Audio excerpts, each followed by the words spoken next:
We're here with Red Weather Radio episode 2.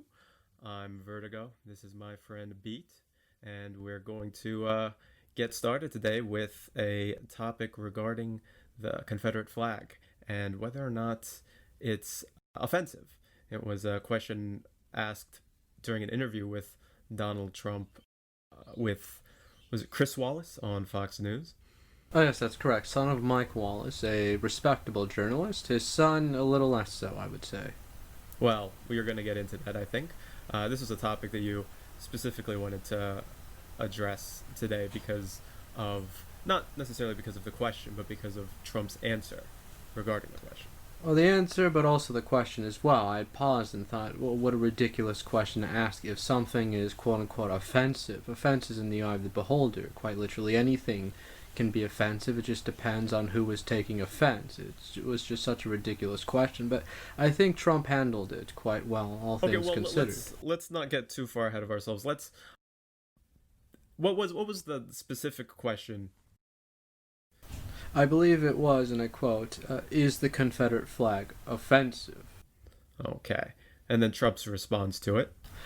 He declined that. He actually gave, and his answer implied that basically what I had said, that offense is in the eye of the beholder, and he made a remark that BLM could be offensive if you ask the right person, for example. Or the wrong person. Wrong. Who determines it's the wrong person? Yeah, well, probably there the are ADL. people who determine. Yeah, there are people who make those determinations, and I think one of the things that jumps out to me about that question as it relates to political discourse as a whole is the fact that we often end up answering the left's questions on their terms. We don't absolutely push back, and we give away that ground. And I mean, in our personal conversations, you talk about the art of framing a lot, and we always see that ground, and we always play on their home court, so to speak. Oh, absolutely. Politics is a game of framing, and when your opponents are allowed to do the framing, they can, most often you'll find the case that it's a win-win for them. In the one hand, Trump agrees that the Confederate flag is offensive, shall we say, and I would say that's a great loss for the heritage of America. I think that's a great loss for real conservatives and so forth. Or he doesn't say that it is, and then you have Trump defending the Confederate flag, which is framed as, in a skewed light, as being offensive. Right. Yes, I definitely agree that it's very important for conservatives to take a hardline stance on preserving this part of American history, and to play the game on the left's terms will not lead to that goal being met. But when we look at this issue, the way it's presented to us nowadays is one of a confederacy that did have its concerns based in causes that weren't in service of equality or the founding principles of this country. And when you look at something like Black Lives Matter, you see a lot of people find there to be something noble in the act of trying to create an equal world for everyone.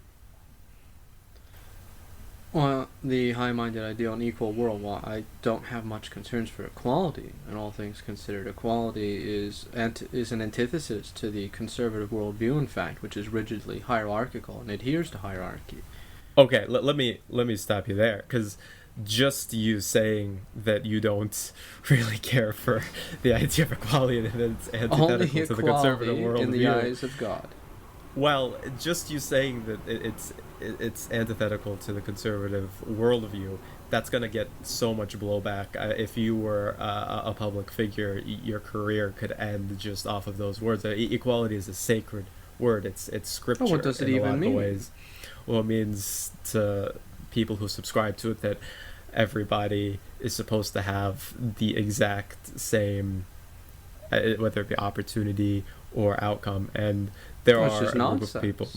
Because all things constant, you would have to assume these people are in fact the same, and no two people are the same unless you believe in blank slate theory, or you're some sort of Chomskyan generativist, perhaps. But both of those are thoroughly, I would say, refuted positions, or at least there's a mountain of evidence to the contrary that would, I think, in all to a passive or reasonable observer, lead them to conclude that they're not really supported positions in the modern day. Yes, yeah, I'm definitely on board with you there. And I was reading a book recently that talked about disparate outcomes and how equality is just utterly unattainable in almost any facet you try to ensure. The writer was talking about how people in the mountains, people who are of the same race, but people who live near coastal cities versus people who live in the mountains, and how people in the mountains are often so far removed from society and they don't have access to ports or avenues for trade.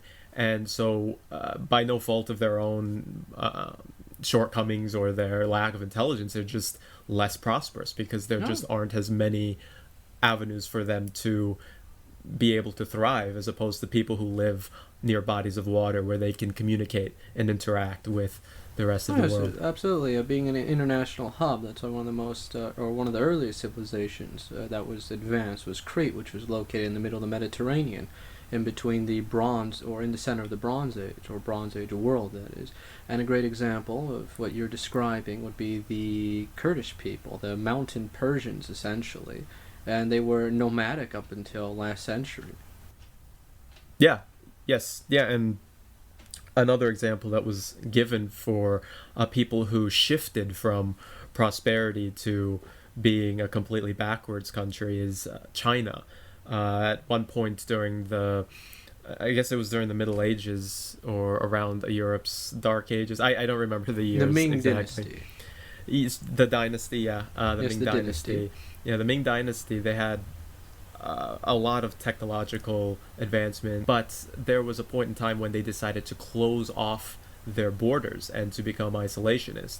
And that was during the time when Europe started to see a growth in advancement of technology, medicine, and science. And so China cut itself off from.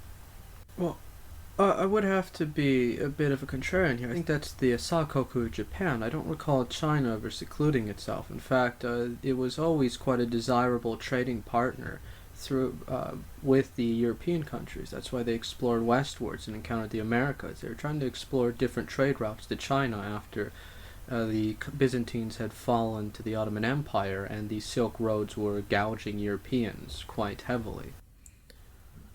Okay, so with the Japanese example of the closed country Sankoku, that was used as a counterpoint to the Chinese example. I don't remember the exact details from the book I was reading, so I don't paint a very clear picture here, but I think there was at least a rejection of the Oh, outside world on Oh, China's part. absolutely. You look at what China called itself. It was the Middle Kingdom. They viewed themselves as the center of the entire world, and around them was a sort of was a barbarism, so to speak. And there was a lot of reason for this. You can look at the apex, or the classical antiquity, shall we call it, of Greek philosophy. And by that time, long before the Romans had created the aqueduct, the Chinese already had their own forms of aqueduct. They had a far more technologically advanced civilization, even as far as classical antiquity would be the earlier half of 1000 BC. And you can find examples of when the Europeans were finally starting to surpass the Chinese in technological advancements. It was rejected as even happening by the emperors at the time. When you saw during the decline of the Ming Dynasty and then the subsequent Qing Dynasty. The dynasty, yeah. That's what I said, dynasty. Okay. So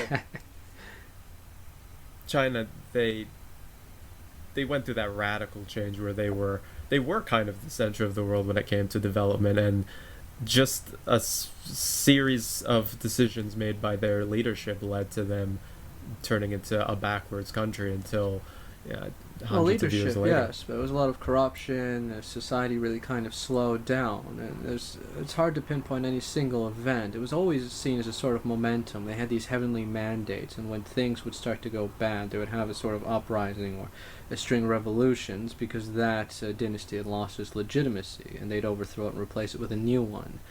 And I suppose it's cited quite a lot that the Qing dynasty was effectively the decisive moment that led to the irreversible decline of China. And the Qing dynasty has been quite rejected, at least as my observation, has been quite thoroughly rejected by the modern Chinese person as a desirable time, even though perhaps it wasn't quite seen that way when it was ongoing. And the point of all of this is that I equality is something that you're not going to ever achieve based off of a million different prerequisites for success or decisions that people made. The Chinese people who were prosperous in the earlier times, they were, almost the same in DNA and genetics to the ones who turned into a backwards, hellhole in eras that followed. And then the same with Japan. They were a pretty backwater country for quite a long time, but as soon as the borders opened up and they started to do trade with the Europeans and the Americans, Japan just exploded as a technological and a military powerhouse as well. Oh, absolutely, and I think a good example or the phenomenon in question would be a sort of Tasmanian effect. It's called, which is an isolated civilization starts to regress once it's cut off from a lot of the cultural technologies that it once enjoyed, and you'll see that indeed with different people. So that interconnectedness is important, but also more beyond that. I think as you're describing, and I think I agree with you, is that. The only umbrage, for the incoherence of thoughts here is a little stream of consciousness. But what I would raise is we're talking about peoples as if there's unitary units or unitary masses, and Mm-hmm. there's nothing more complicated. Not even the cosmos compared to a single human's mind, and we're talking about millions of people. And of course, to reiterate, and I think what you're describing is the manifestations of it. Is no two people are the same.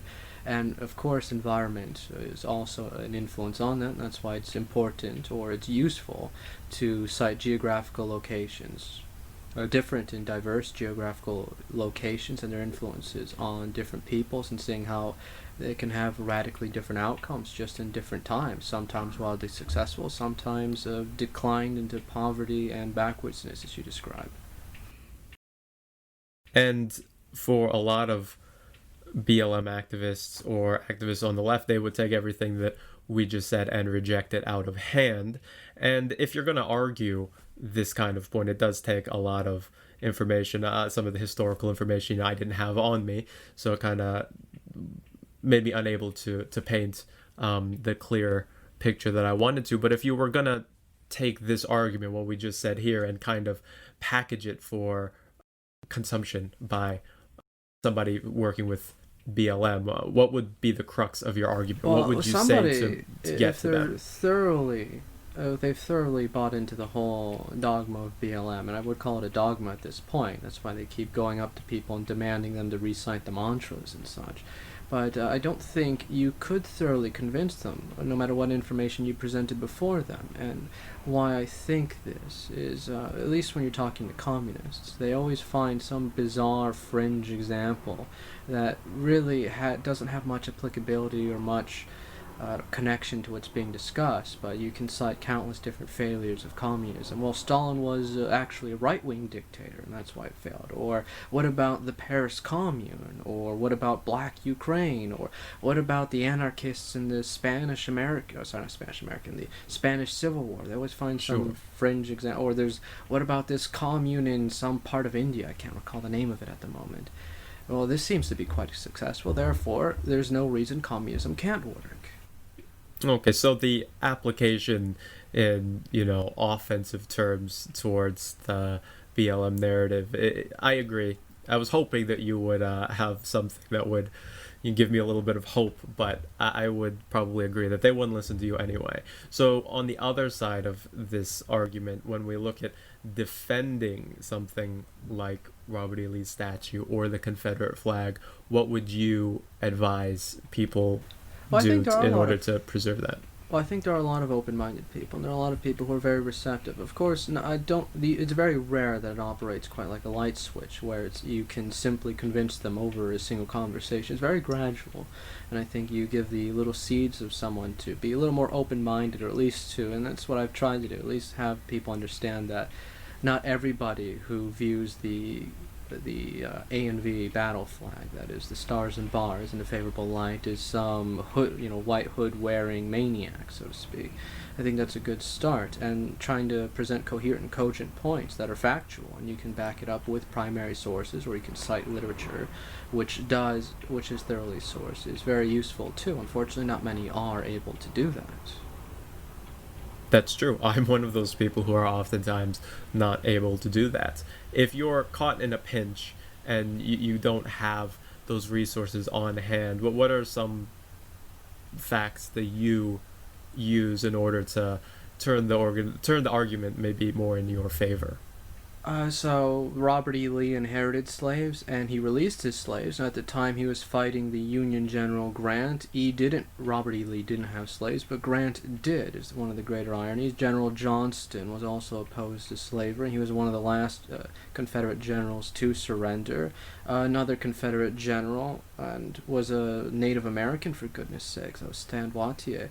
And you had in multiple races on the battlefield that were on the side of the Confederacy fighting together. You had Native American cavalry trying to cover the retreat of white Confederate infantry is one thing. Another thing is you could state, for example, that there were several slave-holding states that were a part of the Union throughout the Civil War that fought on behalf of the Union, which, if the divide was about the preservation of slavery, you would think these states would join the Confederacy. And outside of the case of Maryland, which Lincoln had started arresting politicians so they wouldn't vote on a secession, you have the opposite case in West Virginia that left what was, in a sense, you could ironically phrase as sort of seceding from the Confederacy to join the Union. People forget West Virginia didn't exist as a state until I think it was 1863.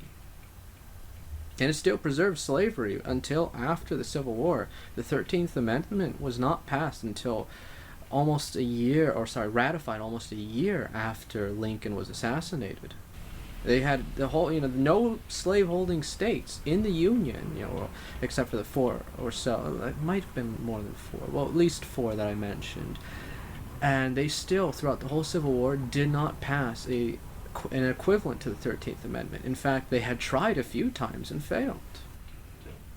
I would also add that following the Civil War, in the Reconstruction period, there were efforts by legislators to suppress the opportunities and the rights of Southern blacks, but a lot of Southerners who had farms to tend to and crops to take care of, they couldn't afford not to pay black people a competitive wage and to give them a chance at, living their lives, because if there was any rivaling farms or businesses that were willing to employ blacks, then they would very clearly have the advantage. I know a lot of times people default to free market, correcting a lot of injustices and indignities, but in this case there's evidence that the free market did in fact work, and it helped black people increase their income and to create their own lives with their own agency and autonomy following the Civil War, during a time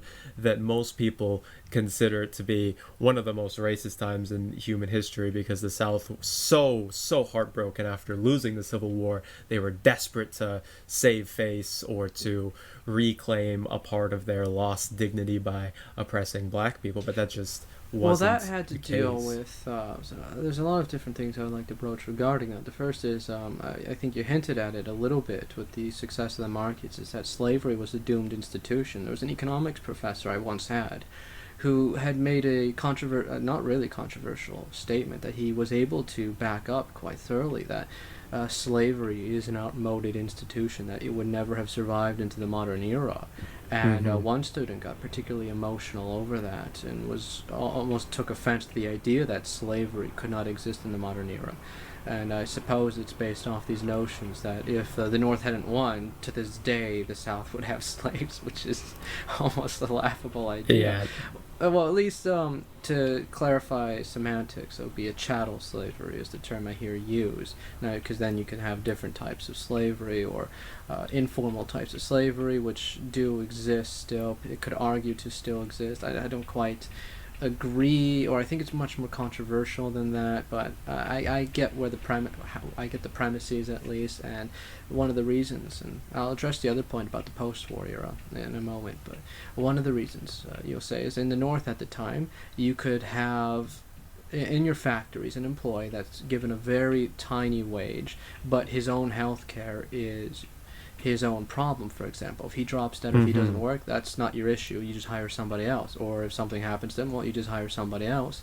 You pay a very small amount of money compared to the investment in a slave, which is very expensive. It was a very costly investment that many weren't able to make. And you also had to make sure that your slaves were healthy. If your slave dropped dead, that was your whole investment right there. Now I'm not going to try to paint the rosy dandy.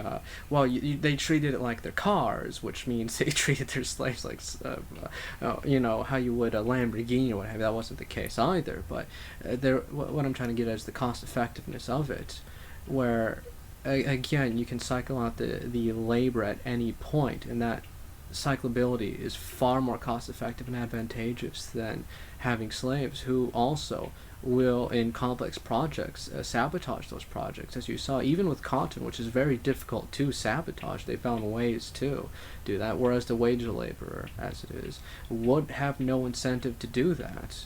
And if he did, well, you'd fire him and hire somebody else who won't. Also, in relation to that point, it should be pointed out that the sheer cost of just owning a single slave was more than most white Right. Americans at the time made in an entire year. So it was physically and financially impossible for most white people to even dream of the possibility of owning slaves. Well, a So white there's a lot person, of arguments there that well, a white really fly in the person, face of. a white person, a Native American, a Jewish person, or a black person. They all own slaves in the U.S., and that's an often overlooked point. Yeah, that's another one. Yeah, a lot of black people owned slaves. There were a lot of free blacks in the South too, because a lot of times what we consider slavery was just labor that was used to pay off the costs to travel to the United States. And once those debts were repaid, a lot of what we would consider slaves, they were released and they were let go.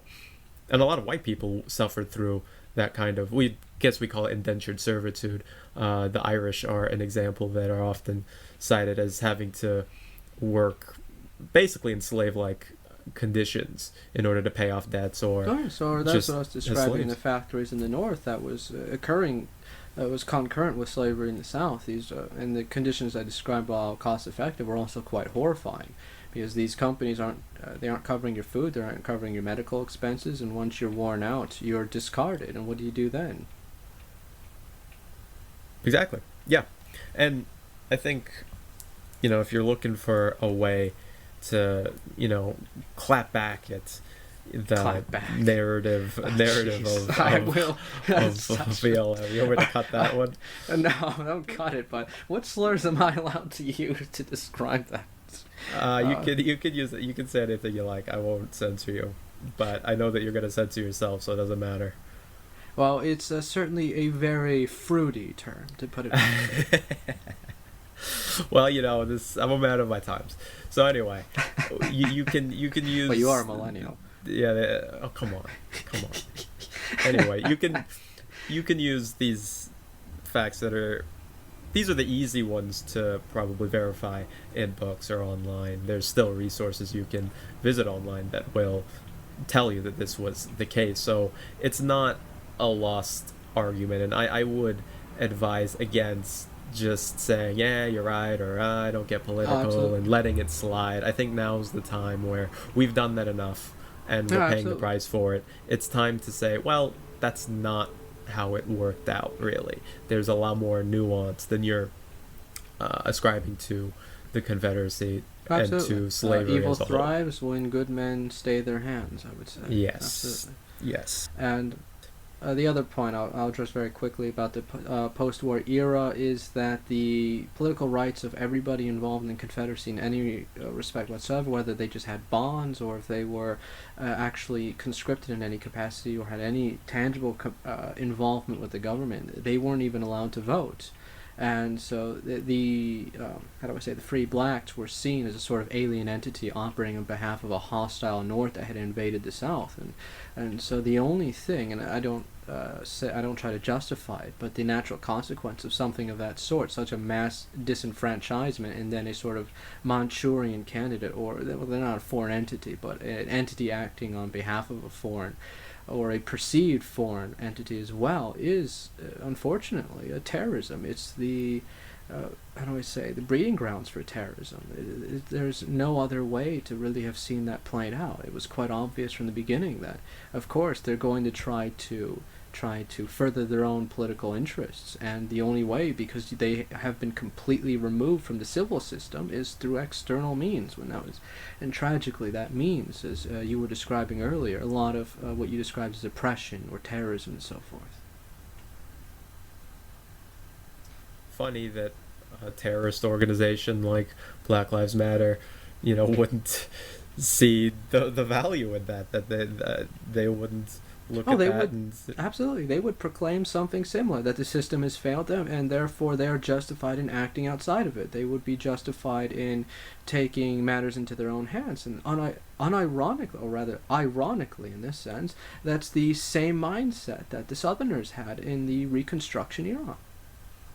and I would say that for the more intellectual minds that are at the top, handling all the puppet strings, that's one reason why you do want to get rid of that example of rebellion. It's an idea of kicking the ladder down behind you, which we've also talked about before. If you completely snuff out any memory or recollection of America's like one great example of fighting the system, well, the next time it becomes necessary, there's nothing to reference. Well, inspired people too. The A&V battle flag, the stars and bars, was not the flag for the political entity of the Confederacy. It was, as you can imagine, the battle flag, and this flag was featured in popular media. An example of that is Dukes of Hazzard. Yes, Even yes. Elvis Presley, who was part Native American. I can't remember which tribe. I think he was a 32nd, so much more than Pocahontas.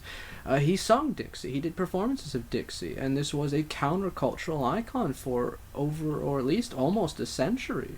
And now that's been completely scrubbed, and now everybody thinks the only people who've ever waved the Confederate flag, sorry, now I'm using their terms, goodness, they use it so much it gets into your head sometimes, but the battle flag, the stars and bars, would be these sorts of hooded maniacs, so to speak.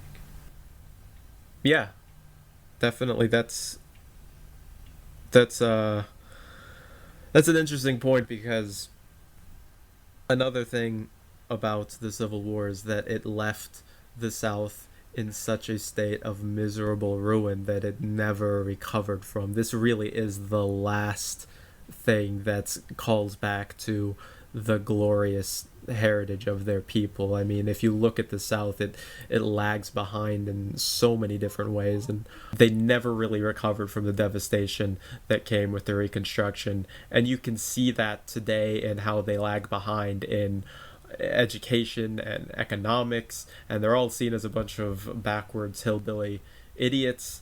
And it's not fair, but that's just the effect of the Civil War that they've had to live through. And this is really the last thing. This is their cultural tie that connects them with an era where they were heroes.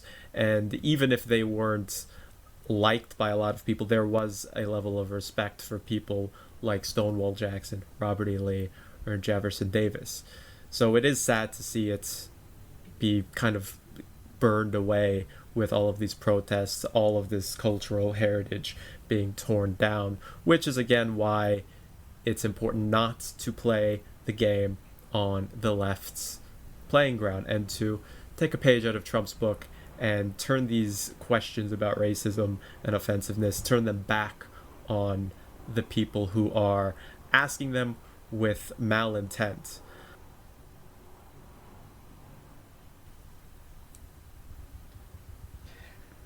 Yeah, I think I agree with most of it. I think there's more to it than Of that. It's course. heritage. It's you mentioned bravery of the men who died. It's remembrance of a lot of the innocents who were killed by some of the more, how shall we say, malintended northern actors. There's a lot to it. It's about, as you mentioned, standing firm as a region against the North, as its own entity in a sense, a different, a very different ethos, very almost you could say different ethnicity in a sense, with different dialects and such. Most notably as Well, the double modal, but again, that's a yeah, very massive topic to broach, and yeah. I think we can There's pick a it lot up to talk again about at another for time, sure. definitely. We're going to move on to the Oh, next absolutely. topic today. This is more about the culture as it stands currently. We talked a little bit about it in episode one, The Phantom Menace, with the a ban on pornography. This is the simping question. Okay. Well, I think a more apt title would have been the Factum All Menace. right. Okay. Okay, that's an inappropriate title. It was. I'm not too good with the funnies, but I made my attempt. Came off All right. autistic You last can. I'll episode leave with it the in humor. there. I noticed. Uh, That's okay. It's no problem. But we are going to talk about whether this advent of men, bending over and just showering women with attention, adoration, Mm. and money, is this a public health crisis?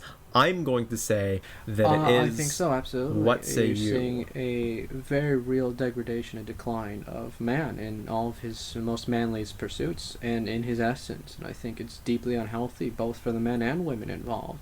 And I think men are supposed to stand firm, they're supposed to stand tall, they're supposed to lead the way, they're supposed to trailblaze, sorry, so on and so forth.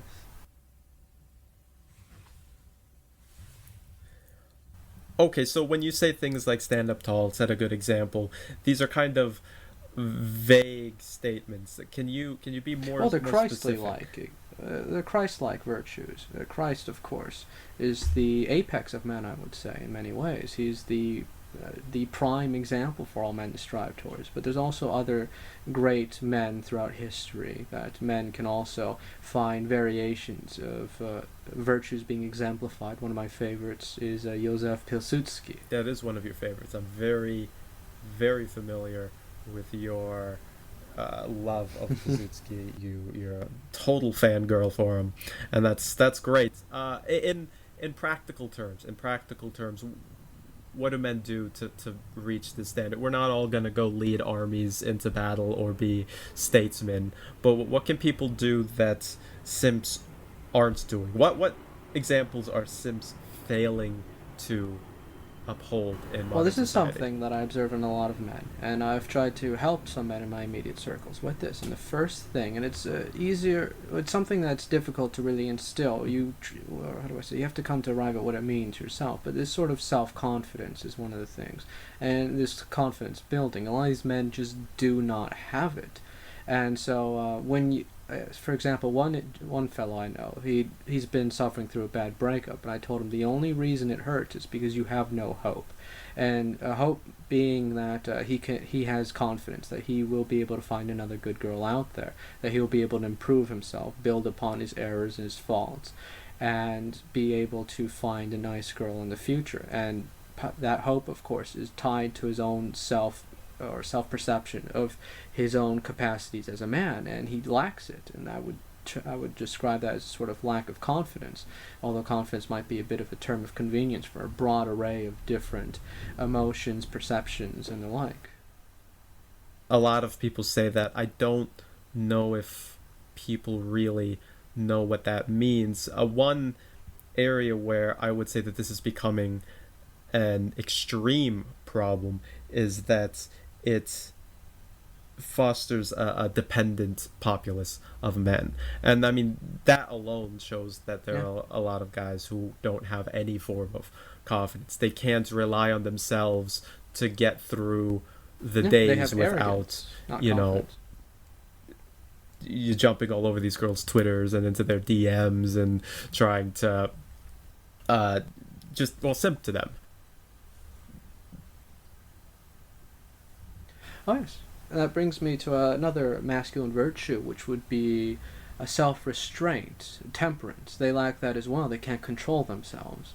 Now you see a pretty girl, of course, and if your how shall we call them, primeval instincts would have you try to, how do I say, gaze upon them without for a very long duration, shall we say, and perhaps in areas that might, how do I say, make you seem primitive. Put it that way. The But check-in of ladies course, out. you can, You could just say the check-in yeah, ladies yeah, out. That's all you need to say.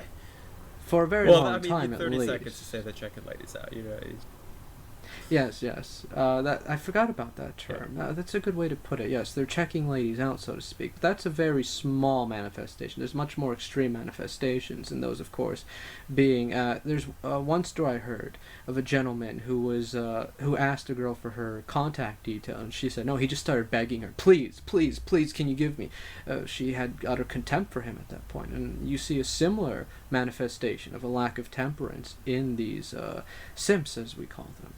They just are begging for women. They have no confidence. They have no self-control. They're desperate for this woman, and they have thrown their own dignity and their own, how shall we say, dignity.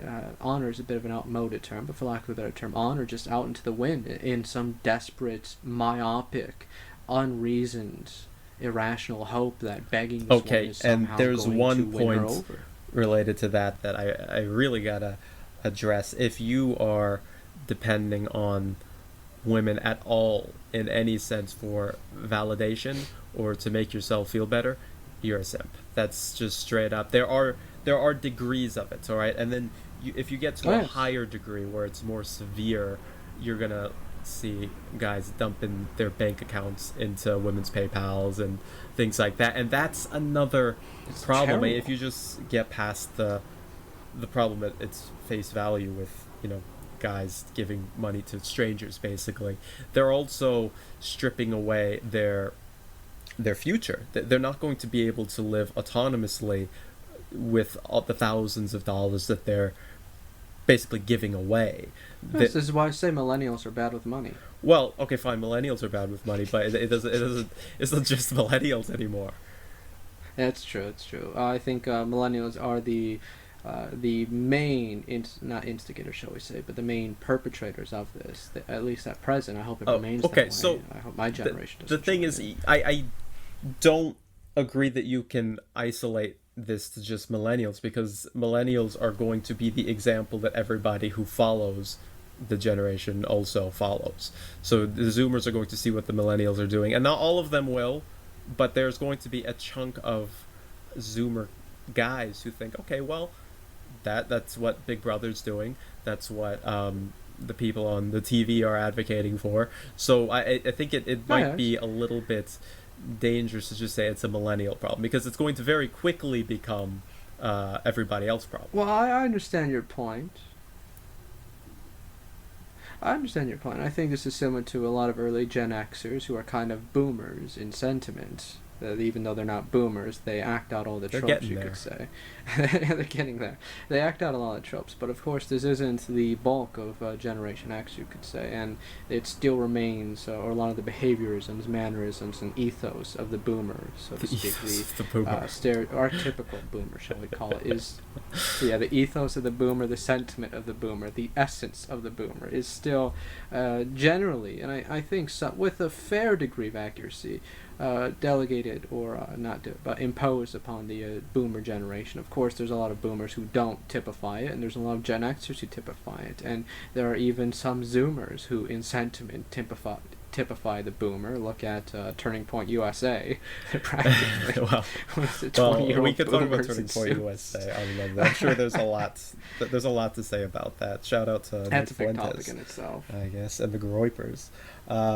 Yeah. So the problem with these higher severity sims is that in the short term you can take $1,000, a $1,500 hit to your bank account if something bad happens. But if you're dumping all of the contents of your paycheck into a woman's pockets, a stranger's pockets, every single month, when you're Oh, 35 and you're not, maybe you've recovered, well, you've already hamstrung yourself so bad that you exemplify a broken part of the culture that I mean, you're not going to be able to probably take care of a family or even be trusted with a good job because of all of these oh, absolutely. horrible mistakes you've made in the past. So that's why I consider it a public health crisis. In the short term, I don't think it's necessarily reaches that point where we What? could say it's a public health crisis. But these mistakes and these actions people take now, they stack, and then you feel them 20 years later, and then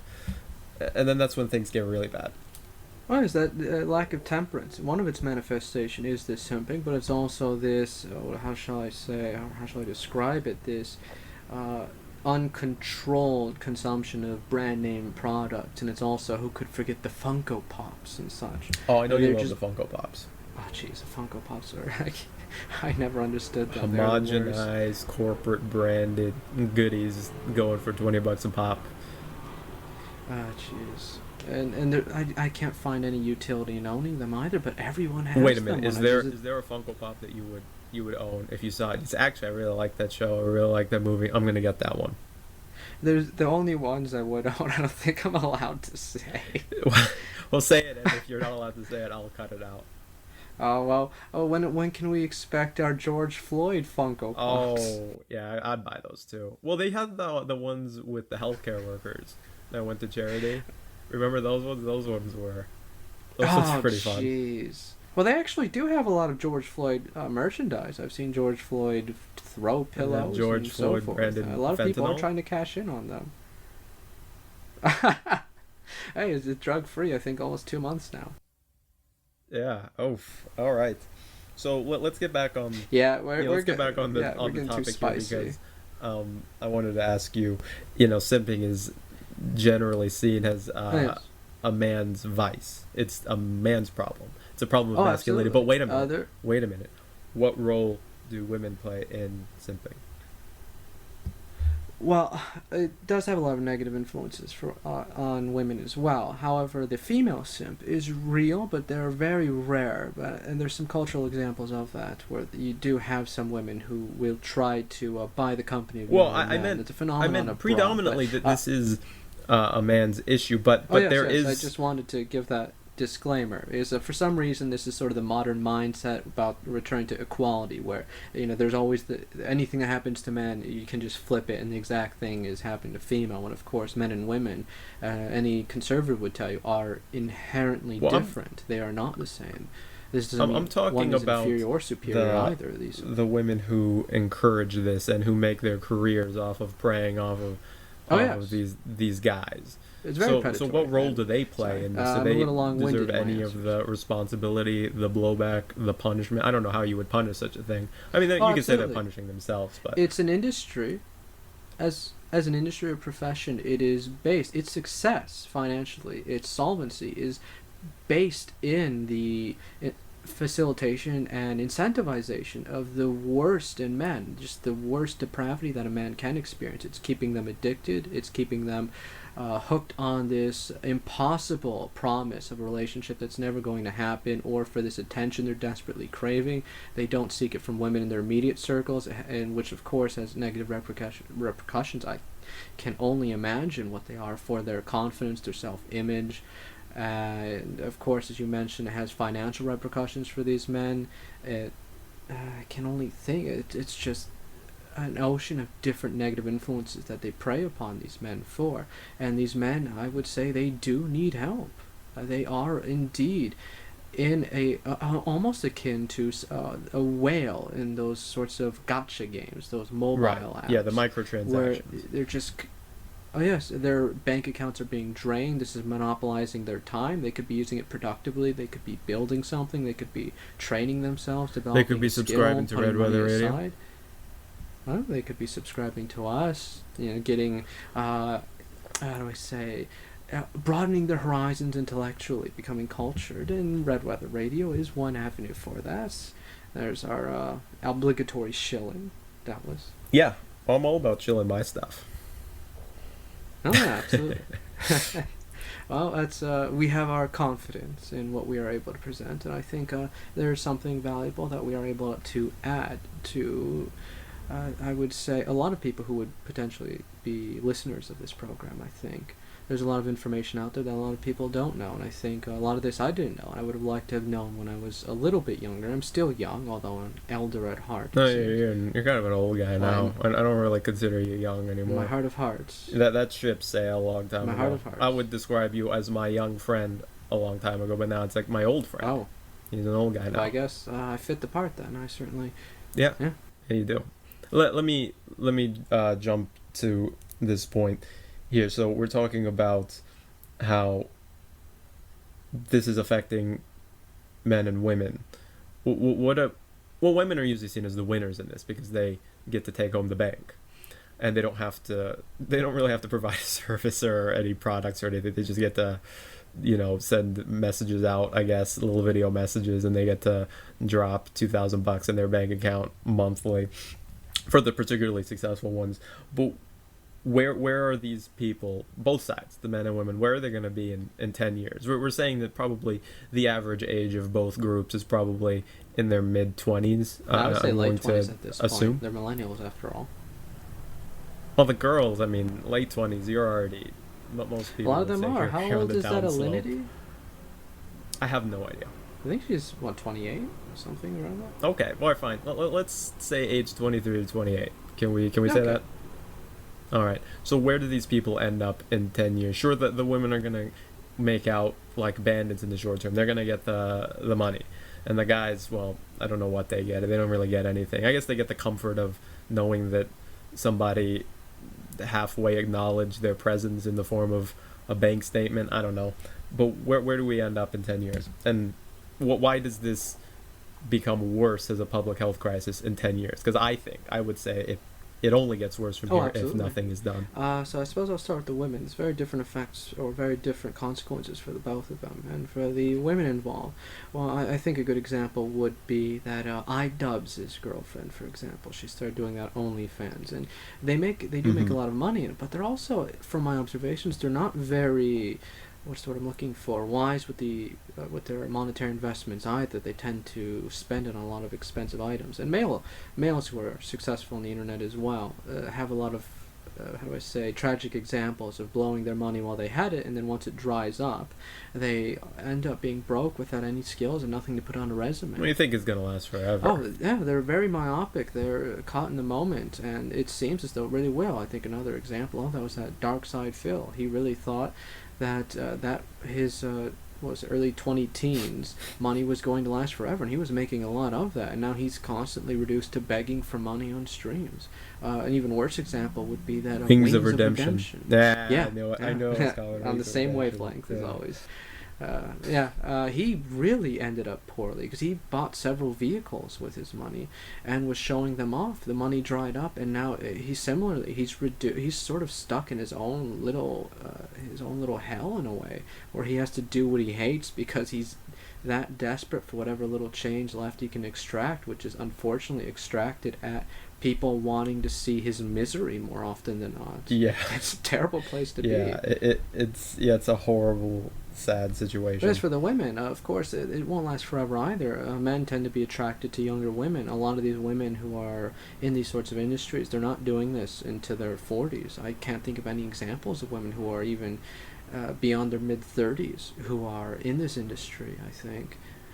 I can't think of anybody who's 30. I think maybe 30. There might be a few examples. I can't think of any names. Well, I'm saying I can't think of it. That's true. I mean, if Alinity's 28, that's the oldest example I can think of. I'm not so good at the ages. Yeah. Okay, if she is, if your guess is correct, then that's the oldest person I can think of in this industry, and in this scam. Yes. It's not an industry; it's a scam. And I can't imagine being a girl looking for a mate, and if anybody looks up your name at the first... Well, I suppose if they're just a streamer, it's not quite as bad. But if they are doing those OnlyFans or posting nudes of themselves and such, which a lot of them end up doing as they get more desperate, there are a lot of cases where they started off as a normal streamer, and as they were looking to try to maximize income, as viewership waned, they start resorting to things such as OnlyFans and such. I can't imagine being a guy and I look up my potential mate's name and I see nude pictures of her all over the internet. I would check out personally. Let me ask this question: are you gonna be doing Google searches on your girlfriends from now on? Ah, jeez, it's the age of OnlyFans, and tragically, I think you almost have to at this point. You have to try to. Well, the girls definitely do it. My ex definitely did a lot of research on me. She certainly dug through my profiles and such, and I think. Oh, Well, I think any person who is thinking about a serious relationship, they're not thinking of something short term, will do these sorts of searches. Maybe not necessarily for trust, but they want to make sure if they're going to make that time investment, that this person sure. is somebody they might see as prospective. That they're not some cringe pagan talking about worshiping Odin on just to own the Christians. A data pagan. No, I would not date a pagan. Well, depends what you mean by. No, I mean it's something from that Sam Hyde thing, data pagan. Oh, I gotta see that. Yeah, Sam Hyde's great. Yeah. Jeez. Anyway, data pagans, cyber vegans, and But yes, all that good stuff. and imagine being a family of one of these girls as well. Imagine, I think Kanye is a great example of this, where he was taking to Twitter and proclaiming, "My daughters will not end up like their mother, who's doing these Playboy shoots now," and that's nothing too dissimilar to OnlyFans. And I can't imagine how horrifying it must be to have a daughter in the age of OnlyFans, where all it takes is a phone and an internet connection, and your daughter's nudes are easily, or at least in some sort of, how do I say, risque pose, is on the internet, and you're not going to take it off either. I don't know how you would. Yeah. So when you brought that up, what I mentioned to you was the typical trend among teenagers is how do you make them do something that you don't want them to do? You tell them not to do it. Well, I think that's the case with the millennials. I think that's the case with a lot of people. I think the boomers when they were young, the boomers, and Gen X when they were the millennials young. are just the boomers again, and that's a topic for another time. Fine, Gen X. Well, see, I don't like getting into this classification of generation. I just do it because it's well, you fun. earlier you said that people are more complex. I know. The brains are I'm more just complex doing than it. even the cosmos. You're right. I'm just doing it for fun because as a Zoomer, Okay, I like thanks. to dab on the millennials. It's just kind of fun for me. Okay, it's a you sport. you can dab on the millennials in casual fun time, but I'm trying to ask you Sorry, serious questions. And I want the I'm trying to be answers a little more. It's fine. It's fine. A little less. How do I say, dreadfully boring as I was in the last episode. Trying to. No. You were fine the last episode, but what I want to know is that you can't deny that there is a trend for all teenagers to rebel. It's just a part of the American lifestyle since the boomers. Okay, maybe even before. Well, I don't think know. part of that But is, I would say, the men around the women too, and this is one of the externalities of the simping problem, is that a lot of women are surrounded by men, but they're not really men, is the thing. Yeah, I would agree with that. I mean, even me, in a lot of cases, I'm not really living up to the ideals that my forefathers would have Well, no one. envisioned for me. Well, I think it's always an eternal struggle to try to strive towards that Christ-like image. And I think men are always striving towards that. And of course, I would disagree with some other Christians, and I would say man is inherently flawed, but I think man always has that capacity to strive to do better and to, I would say, defy all, how shall I say, standard expectations of what might be expected of flesh, of a mortal vessel. I think that's the essence of man. Okay, well, I understand you bring up the idea of Christ a lot, which is fine. I understand a lot of men in trying to become better men are going to reject that outright because maybe it's not even that they're atheists, but they're not religious. They don't see Christ the way you see him. So if you come into contact with a guy who holds that belief, what other examples? You're going to say Piłsudski again, but most people don't know about Polish politics. They're not going to be able to follow you on that example either. So what other examples can you give men to strive toward? Because I would say that there definitely has to be good examples that men can see and follow and as we've mentioned, men nowadays or in the previous 1 or 2 generations, they haven't really exemplified those qualities that you would like to see, Yeah. you know, fathering children, raising families, being leaders of country and companies and things like that. So, Well, I think where do you look for that Well, example? I think with any example that we would find, we want to look in them for the virtues that they exemplify, because every man, of course, has his faults. I would say, especially when you're looking for somebody for an example, I would say to take after. Hmm. And but I think if we're talking about Americana, shall we say, Okay. a great example was set Abraham by Lincoln. Theodore. Oh, jeez, no, not Lincoln. He was a Sorry. tyrant, but Okay, go ahead. no, Sorry, no, go that's ahead. fine. That's fine. No, I'll be happy to dab on Lincoln another time. But what was it? Six Semper Tyrannis. But sorry. No, Theodore Roosevelt. Okay. Yeah, Theodore Roosevelt is. I mean, even now, even with his statue getting torn down, he is seen as somebody who is the typical man's man.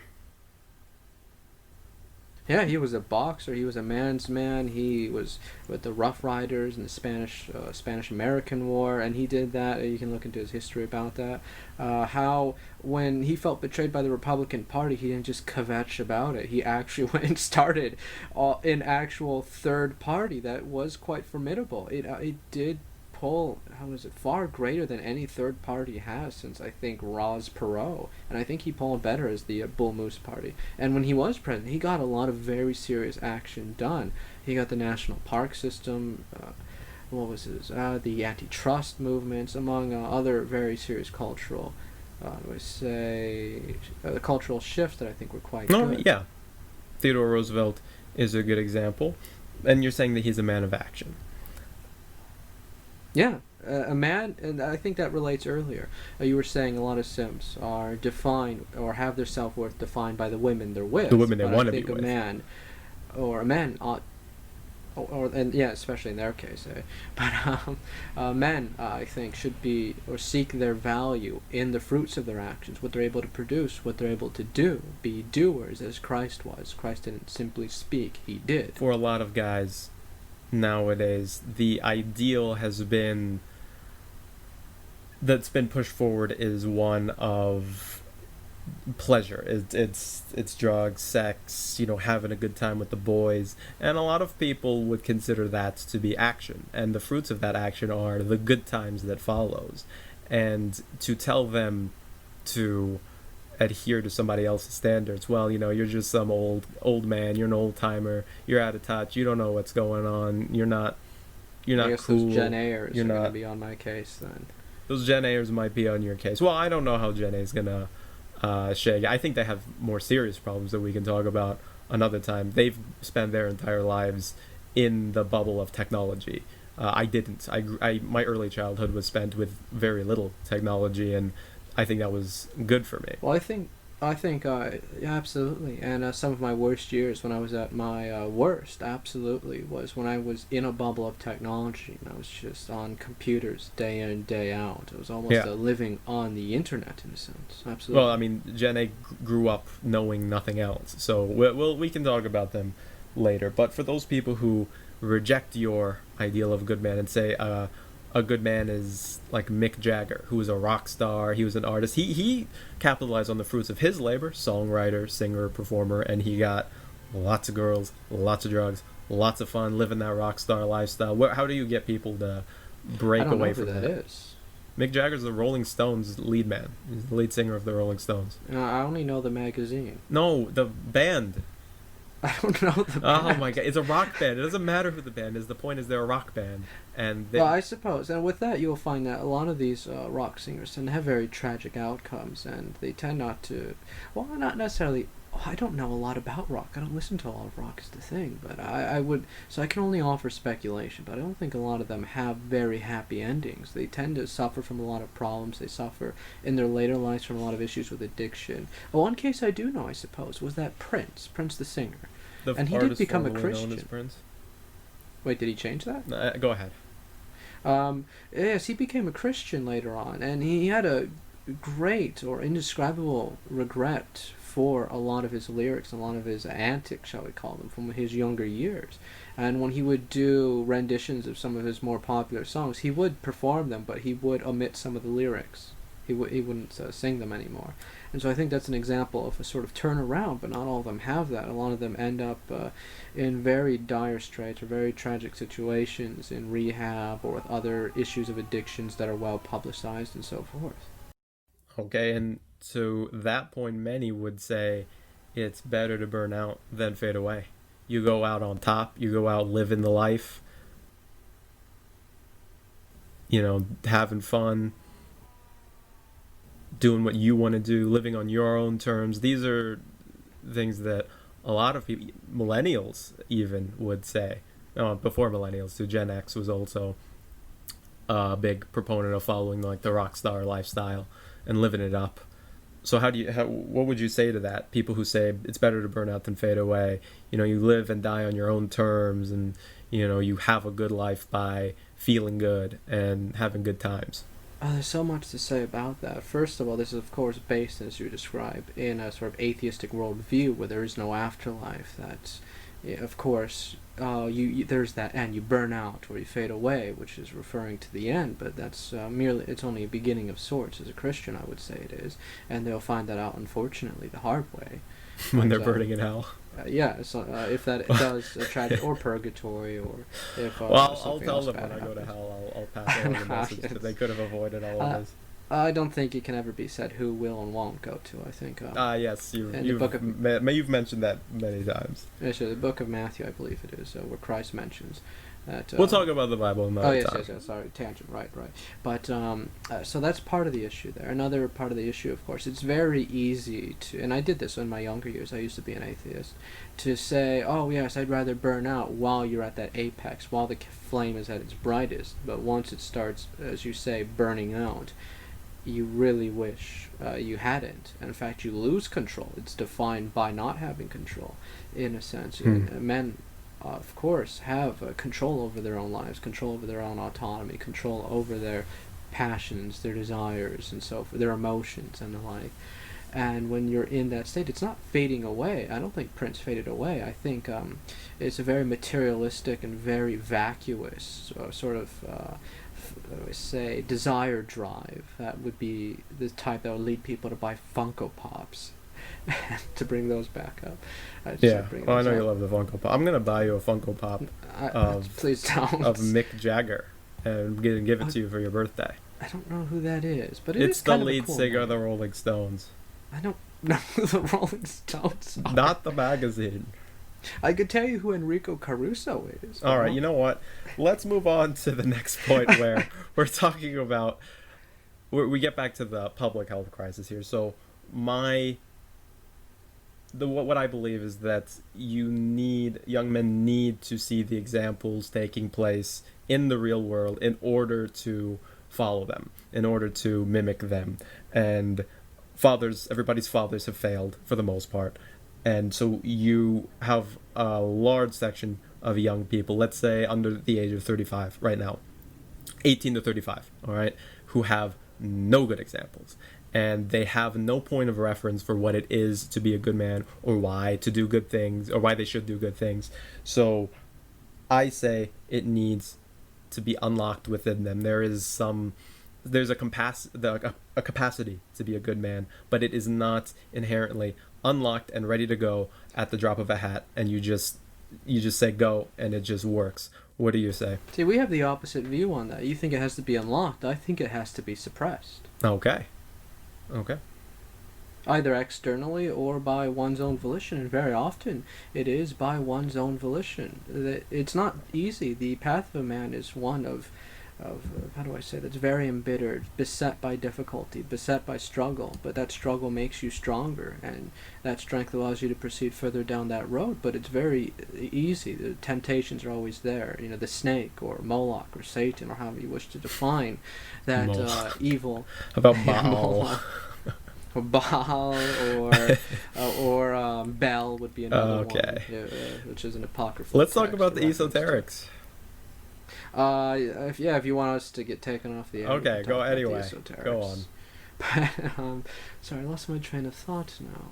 Oh, there's temptation. It's the devil. It's the Oh serpent. yes, yes. Yeah. A temptation that leads people to think, oh yeah, well, yeah, I could just suppress that. I could just those difficulties. I could just drink and not feel it, or I could do some illegal substances and not feel it, or it would just be easier. It would be more enjoyable. Well, all that difficulty isn't actually worth it when I can just get my joy and temptation without the delayed gratification. Why delay gratification when I can just get the gratification? That's when you're thinking about gratification only, which is a very temporal, very myopic way to view things.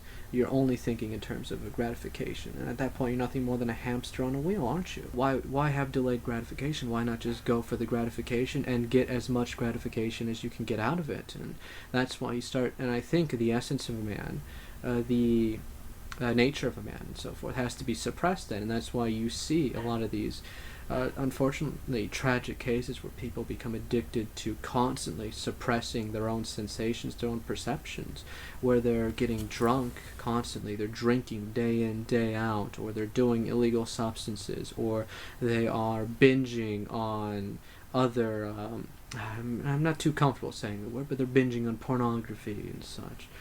Oh no, you said a bad word. That's a no-no It's not a word word. I'm used to saying, but No, well, you have to say it because what else? What else you're gonna say how would we euphemize that? to talk about that stuff?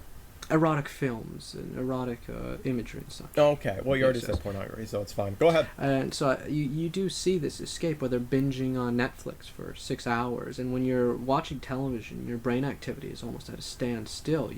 You are turning off your how do I say, to use a slang, and I've heard a lot of people describe it this way. They say, I like turning off my brain. And they'll do this for the entirety of their free time. They don't go for any, how do I say, academic pursuits, or to train any skills, or to engage in any, how shall we say, intellectually stimulating conversations, or arts, or anything. Yes, the reason I think that, the reason I say that the strength of a man needs to be unlocked is because in this past generation of young people, I think we are born and raised in a state of passivity. Well, I think that would be external suppression then. I don't know. Well, okay, maybe we're getting caught up in semantics. The point is that if it's suppressed or if it's not yet unlocked, it's not active. And whether it's because of the way we're taught to consume media or consume content on Netflix and YouTube, to be consumers and to be coomers and this sort of thing. But the main point is that it is not active. It is in a dormant state. And so it's important to find examples that... as I described in my analogy, was a sort of path, and of course it starts in a humble state, but those energies are always there and they need to be kindled and fostered, but they can also be suppressed as well from growing any larger, or can even be extinguished outright, either by external modulation through pills, as you saw with that horrifying case of the kid who was given estrogen, or through other means of external suppression as well. Okay. Either, as you mentioned, by a sort of media, or a ethos, or a entire environment that seeks to suppress it through, what's the word I'm looking for, disincentivization, or through a sort of behaviorist negative feedback in terms of stimulus. And all right, yeah, so I guess we kind of do agree at a point. I mean, would you say that I think there's overlap. The state of a strong man in most men age 18 to 35 is currently inactive, whether it is yet to be unlocked, whether it is repressed? You would say that's inactive. I think it's suppressed, and I think the suppression beyond a certain point is done by the man himself. Okay, but it's inactive. It conditioned. needs to be awakened. The repression needs to go away, or it needs to be unlocked. It has to be activated. Well, I wouldn't say awakened. I would say kindled, and I think there's a fine distinction. It's subtle, but I think there's a very fine distinction that differs our worldviews, or differs our views of the matter. Which is? So when you're talking about unlocking it, when you're talking about releasing it, or that sort, it seems to suggest that it hasn't been started yet, or you have to plant the seeds, or that you have to open it to begin with. And when I'm saying it's suppressed, I'm saying that it's already there, but it's being forcibly kept. It's unnatural, I think, is what I'm getting. Mine is that it's unnatural for it to be suppressed, whereas in your sense, it's this sort of artificial naturalness that you're, or I think you would even say that it is a sort of natural state where they don't have it. Well, I when I say it needs to be unlocked, what I mean is that the good actions that define a good man, they need to be started at some point, whether it's when you're 3 years old and your dad's teaching you how to do something, or you're playing with your siblings, whatever it is, that the good action needs to start somewhere, and it needs to continue, and needs to, I agree that it needs to be fostered and cultivated. Yes, I think we agree on that much. What I find is that, in my opinion, it's not being started. You're raising kids in a passive state where we don't even get past the starting line. Well, I think it always starts, but you have, whenever it does start, you have a suppression of it. When they're kids, maybe they'll be given Ritalin, maybe they'll be scolded, maybe they'll be told not to do that. And then it'll start again when they're in high school. And then again, you'll have administrative discipline. You'll have other forms of suppression in the form, how would I even describe those? Not quite Ritalin, but they do have other prescriptions as well. I had a friend who had those. And this continues throughout college as well. I think naturally, in the same way you had Polish revolutions constantly or these uprisings constantly budding up in the partition era, they were always suppressed, and you always constantly have to keep tampering it down. And I think it also gets to the point where they suppress it themselves too, and perhaps it's because it's a painful reality. Or painful acceptance to acknowledge that you've wasted a great amount of time, or just to acknowledge the sheer level of, how far from the example you've strayed from.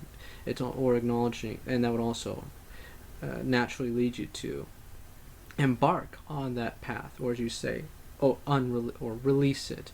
And that's also a very arduous, very difficult path. Okay, so let me ask. So if you take away all of the distractions, all of the things that people use to repress their good nature, if you just take them all away, are men good?